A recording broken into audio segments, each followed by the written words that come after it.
नुआ वर्ष आसुची आसुची इंग्राजी नववर्ष 2026।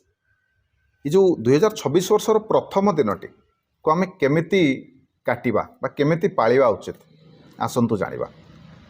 प्रथम तो जानी रखंतु जो नुआ वर्षर प्रथम दिनटी किसी गोटे शुभ काम करिक मंगल काम करिक आरंभ करंतु। जेमिति कि निहाती भाव में से दिन मंदिर दर्शन करंतु, प्राय जगार भोजी करते बुलाबुली करते ठीक अच्छे, किंतु प्रथमे मंदिर जातु, मंदिर जाकि दर्शन करंतु।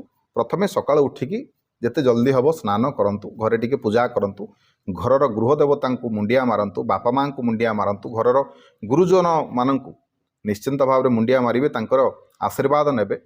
एवं जदि आपण सक्षम ताले निजर माता पिता को किसी ना किसी जिनस दवापाई नुआ वर्ष रे चेष्टा करंतु। किसी नले किसी पैसा हो कि तांकर नित्य व्यवहार रे आसुथवा किछिटा जिनस दवापाई चेष्टा करंतु। जदि आपण रोजगार क्षम आपण पाखरे पैसा अछि ताहले दियंतु, और जदि नाही ताहले नव वर्षर प्रथम दिन जदि बापा माँ किंबा कहीं गुरुजन आपन को पैसा दियंते ताहले निश्चिंत भाव में नेबे।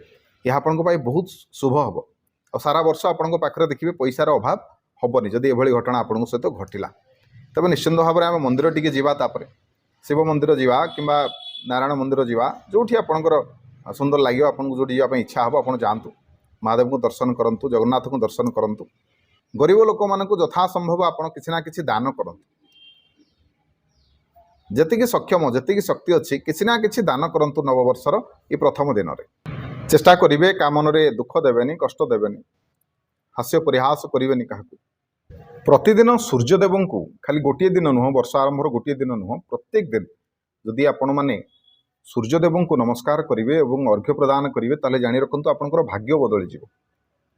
एवं आउ कौन करेंगे ना सूर्यदेवंकर बीज मंत्र हो, गायत्री मंत्र हो किंबा आदित्य हृदय स्तोत्र पाठ करंतु, विष्णु सहस्रनाम स्तोत्र पाठ करंतु, नहले शिव पंचाक्षर मंत्र, ये तीनोटी जाक मंत्र पाठ कले चलिबो, गोटे पाठ कले भी चलिबो।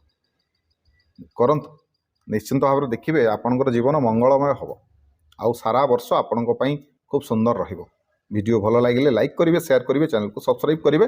फेसबुक कि इंस्टाग्राम देखुले फॉलो निहाती करेंगे।